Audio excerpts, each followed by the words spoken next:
কিছু কিছু আমলের বরকতে রিজিক বাড়ে। কোরআন ও সুন্নাতে রিজিক বৃদ্ধির গুরুত্বপূর্ণ 15টি আমল আছে। 1. তাওবা ও ইস্তেগফার। হযরত ইবনে আব্বাস রাদিয়াল্লাহু তাআলা আনহুমা বর্ণনা করেন, যারা বেশি বেশি তাওবা ও ইস্তেগফার করে তাদের সামনে যত সংকট অভাব থাকুক না কেন আল্লাহ তাআলা তা সমাধান করে দেন। মুস্তাদরাকে হাকিমের মধ্যে হাদিসটি উল্লেখ আছে। সুতরাং বেশি বেশি তাওবা ও ইস্তেগফার করা, আস্তাগফিরুল্লাহ ওয়া আতুবু ইলাই এটি পড়া। 2. যারা আল্লাহর রাস্তায় দান করে আল্লাহ তাআলা তাদেরকে অগণিত রিজিক দান করেন মর্মে আল্লাহ তাআলা কোরআনে কারীমের সূরা সাবার 39 নং আয়াতের মধ্যে ঘোষণা দিয়েছেন। 3. আল্লাহর প্রতি অগাধ বিশ্বাস এবং তাকে ভয় করলে তিনি বান্দার প্রতি বরকত এবং কল্যাণ নাজিল করেন।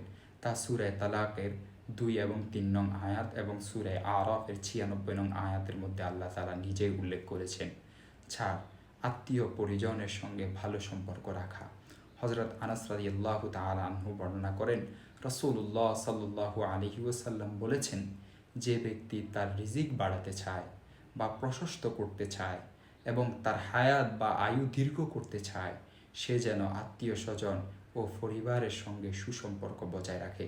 এটি মুত্তাফাকুন আলাইহি হাদিস, অর্থাৎ হাদিসটি বুখারীর মধ্যেও আছে এবং সহিহ মুসলিমের মধ্যেও আছে। 5. বারবার উমরা করা। হযরত আব্দুল্লাহ ইবনে মাসউদ রাদিয়াল্লাহু তাআলা আনহুমা থেকে বর্ণিত, রাসূলুল্লাহ সাল্লাল্লাহু আলাইহি ওয়াসাল্লাম বলেছেন, যে ব্যক্তি উমরা করে উমরা তার গুনাহ তার অভাবকে অনেক দূরে পাঠিয়ে দেয়। হাদিসটি তিরমিজির মধ্যে উল্লেখ আছে। 6. রিজিক বাড়ানোর সবচেয়ে কার্যকরী আমল বিয়ে করা। যারা অবিবাহিত তারা নেক নিয়তে বিবাহ করলে আল্লাহ তাআলা তাদের অভাব দূর করে দেন। সূরা নূর আয়াত নং 32 বলেছেন আল্লাহ তাআলা এটি। 7. আল্লাহর কাছে বেশি বেশি প্রার্থনা করা। অভাব থেকে মুক্ত থাকতে চাইলে, রিজিকে বরকত পেতে চাইলে আল্লাহর কাছে বেশি বেশি দোয়ার কোনো বিকল্প নেই। যে কোনো বিষয়ে মহান আল্লাহর কাছে দোয়া করার কথা আল্লাহ নিজে ইরশাদ করেছেন। সূরা গাফির বা মুমিনুন দেখতে পারেন আয়াত নং 60। 8. রিজিক বাড়াতে চাইলে অসহায় ও অভাবীদের প্রতি সদয় আচরণ করা। অভাবীদের প্রতি দয়া করলে আল্লাহ তাআলা রিজিক বাড়িয়ে দেন। 9. ইবাদতের জন্য নিজেকে ব্যস্ত রাখা। ইবাদত তথা নামাজে খুব বেশি মনোযোগী হওয়া। নিজে যেমন প্রত্যেক ওয়াক্ত নামাজ পড়তে হবে, তেমনি পরিবারের লোকদেরকে নামাজ পড়ানোর ব্যাপারে বেশি ভূমিকা রাখতে হবে, আর তাতে আল্লাহ তাআলা রিজিক বাড়িয়ে দিবেন বলে ঘোষণা করেছেন সূরা তহার 132 নং আয়াতের মধ্যে। 10. যে কোনো কাজের শুরুতে বিসমিল্লাহ পড়া। 11. কোরআনের সঙ্গে সম্পর্ক বাড়ানো। যে যত বেশি কোরআনের সঙ্গে সম্পর্ক বাড়াবে তার জন্য তত বেশি বরকত নেমে আসবে। সূরা আনআম 155 নং আয়াত ও 92 নং আয়াত দেখুন। 12.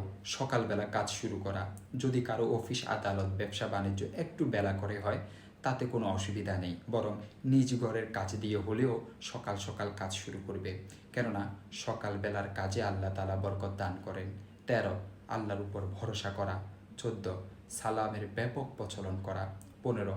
আল্লাহর জন্য হিজরত করা। আল্লাহ তাআলা অনেক নিয়ামত দুনিয়া জুড়ে ছড়িয়ে রেখেছেন, তা অনুসন্ধানে হিজরত বা দেশে দেশে ভ্রমণ করা। এই কাজগুলো যথাযথভাবে আদায় করতে পারলে মহান আল্লাহ তাআলা বান্দার সব অভাব দূর করে দিবেন, রিজিকে বরকত দান করবেন।